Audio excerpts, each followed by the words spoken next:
प्रिय प्रशिक्षुओं नमस्कार। आज हम डीएलएड चतुर्थ सेमेस्टर विषय हिंदी के प्रकरण हिंदी काव्य साहित्य के इतिहास का काल विभाजन एवं विभिन्न कालों का नामकरण पर चर्चा करेंगे। तो आप सभी भावी अध्यापक हैं, इसलिए आप सबको हिंदी साहित्य के इतिहास की बेसिक जानकारी होना बहुत ही आवश्यक है और इतिहास की समय सीमा क्या थी ये भी जानना बहुत ही आवश्यक है।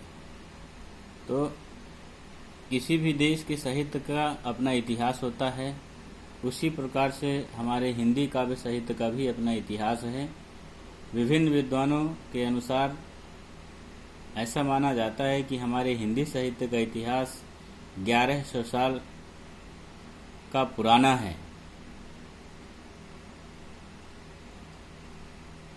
विभिन्न विद्वानों ने अपने अपने ज्ञान के अनुभव के आधार पर हिंदी साहित्य के इतिहास के काल विभाजन करने की कोशिश की थी और उन्होंने अनेक नाम भी दिए हुए थे, लेकिन अनेक विद्वानों और आलोचकों ने आचार्य रामचंद्र शुक्ल के इतिहास को ही प्रामाणिक माना है।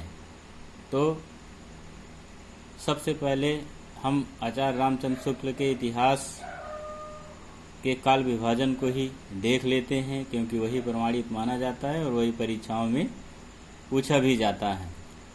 तो उन्होंने साहित्य के पहले युग का नाम वीरगाथा काल रखा, जिसकी समय सीमा है संवत 1050 से 1375 ईस्वी तक विक्रम संवत तक, एवं सन 993 ईस्वी से 1318 ईस्वी तक।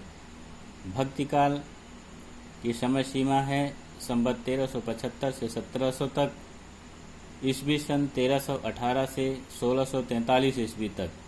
रीति काल संवत 1700 से 1900 तक या ईस्वी सन 1643 से 1843 तक। और आधुनिक काल को उन्होंने संवत 1900 से अब तक माना हुआ है, जो ईस्वी सन में 1843 से अब तक का है। तो अब हम देख लेते हैं हिंदी साहित्य के कालों का नामकरण, यानी विभिन्न विद्वानों ने हिंदी साहित्य के आदिकाल को क्या क्या नाम दिए हैं। तो नामकरण की दृष्टि से जो आदिकाल रहा है वह बड़ा ही विवादित रहा है, क्योंकि हिंदी साहित्य का प्रारंभ लगभग 7वीं या 8वीं शताब्दी से माना जाता है। तो उस समय हमारे देश में अपभ्रंश भाषा का विकास हो गया था, यानी हिंदी अपने टूटे फूटे रूप में सामने आ रही थी और उसी अपभ्रंश में साहित्य भी लिखा जाने लगा था, जिसको हम नाथ और सिद्ध साहित्य कह सकते हैं। तो इसीलिए अनेक विद्वानों के मतों में विभिन्नता आ गई है। तो हम एक एक विद्वान का नाम लेते हुए उसने क्या नामकरण किया इसकी चर्चा करते जा रहे हैं। जॉर्ज ग्रियर्सन ने आदिकाल को चारण काल नाम दिया, क्योंकि आदिकाल के जो चारण या भाट कवि होते थे वे राजाओं की चाटुकर्ता करते थे और उनके प्रशंसा के गीत गाया करते थे, इसलिए आदिकाल का नाम चारण काल दिया गया। डॉक्टर राम कुमार वर्मा ने आदिकाल को चारण काल या संधि काल नाम दिया है। उन्होंने आदिकाल को संधि काल नाम इसलिए दिया है क्योंकि सिद्ध और नाथ साहित्य जो लिखा गया था वह शुद्ध हिंदी में नहीं लिखा गया था। शुद्ध हिंदी या हिंदी का प्रचलन 1000 ईस्वी के बाद से ही हुआ था और एक रामचंद्र शुक्ल ने सिद्ध और नाथ का समय 7वीं 8वीं शताब्दी माना है, इसलिए इस काल को संधि काल नाम दिया गया। आचार्य रामचंद्र शुक्ल ने वीरगाथा काल नाम दिया। उन्होंने वीरगाथा काल नाम इसलिए दिया क्योंकि उस समय विदेशी आक्रांता जो थे वह भारतीय मंदिरों आदि को तोड़ रहे थे, भारतीय राजाओं को पराजित कर रहे थे, अनेक युद्ध एवं लड़ाइयाँ होती रहती थीं, देशी राजाओं का आपस में लड़ना झगड़ना होता रहता था। इसलिए उन्होंने हिंदी साहित्य के आदिकाल को वीर गाथा काल नाम दिया। डॉक्टर हजारी प्रसाद द्विवेदी ने आदिकाल को आदिकाल ही नाम दिया। उनका यह मानना था कि हिंदी का यह आदिम युग है, हिंदी की शुरुआत यहीं से होती है, इसलिए इन्होंने आदिकाल नाम दिया। मिश्र बंधु ने आदिकाल का नाम प्रारंभिक काल कहा। उनका भी यह मानना था कि आदिकाल का प्रारंभ वही 8वीं और 9वीं शताब्दी से प्रारंभ होता है, इसलिए वही प्रारंभिक काल है। राहुल संस्कृत्यायन ने आदिकाल का नाम सिद्ध सामंत काल कहा। इन्होंने भी आदिकाल की समय सीमा वही 8वीं और 9वीं शताब्दी से मानते हैं और यह मानते हैं कि हिंदी साहित्य का प्रादुर्भाव सिद्ध एवं नाथ साहित्य से शुरू हो जाता है, इसलिए इन्होंने आदिकाल का नाम सिद्ध सामंत काल दिया। विश्वनाथ प्रसाद मिश्र ने आदिकाल का नाम वीर काल दिया। इनका काल, इनकी दृष्टि और आचार्य रामचंद्र शुक्ल जी की दृष्टि एक ही थी, इसलिए इन्होंने जो है आदिकाल का नाम वीर काल नाम दिया। आचार्य महावीर प्रसाद द्विवेदी ने एक नया नाम दिया हुआ था, बीजवपन काल, अर्थात उस समय हिंदी साहित्य का बीजारोपण होने लगा था या हिंदी भाषा में साहित्य लिखना प्रारंभ हो गया था, चाहे वो रासो साहित्य हो या सिद्ध सामंत या नाथों का साहित्य हो। उस काल में हिंदी भाषा में लिखा जाना प्रारंभ हो गया था, हिंदी साहित्य के बीज दिखाई देने लगे थे, इसलिए महावीर प्रसाद द्विवेदी ने इसका नाम बीजवपन काल रखा। दूसरा काल आता है भक्ति काल।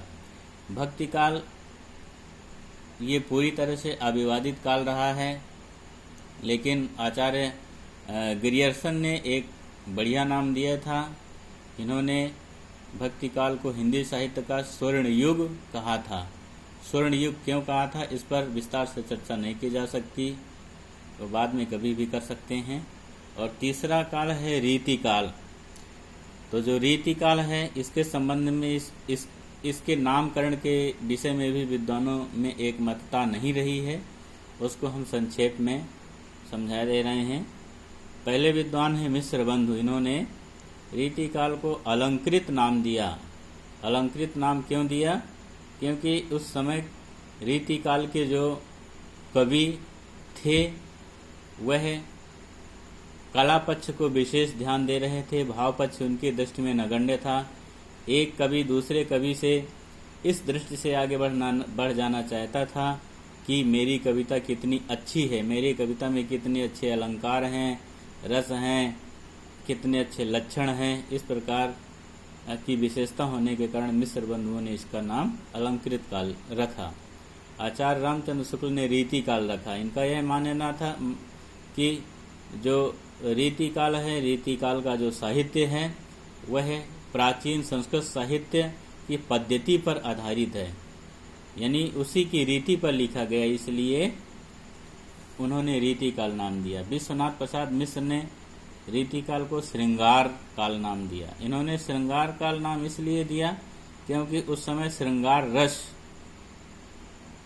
ही प्रमुख रूप से लिखा जाता था और जो कवि हुआ करते थे वह अपने राजाओं को संतुष्ट करने के लिए अनेक जो है रस से युक्त कविताएं लिखा करते थे, जिससे उनको पुरस्कार मिलता था। एक प्रकार से चाटुकार टाइप के कवि हुआ करते थे, इसलिए विश्वनाथ प्रसाद मिश्र ने इसका नाम श्रृंगार काल रखा। रमाशंकर शुक्ल रसाल जी ने रीति काल का नाम कला काल रखा। इन्होंने कला काल इसलिए रखा क्योंकि इनको भी उस काल के साहित्य में कला पक्ष की प्रधानता दिखाई दी एवं भाव पक्ष नगण्य ही रहा। कुछ ही कविताओं में भावों की प्रधानता थी, इसलिए इन्होंने इसका नाम कला पक्ष रखा। आधुनिक काल।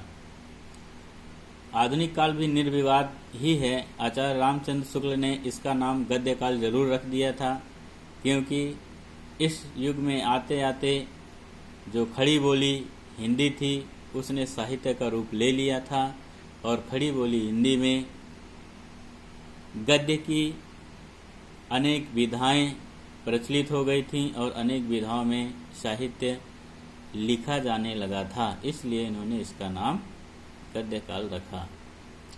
तो आशा है आपको समझ में आया है और इसका लाभ बच्चों तक पहुंचेगा। धन्यवाद। फिर मिलेंगे अगले वीडियो के साथ।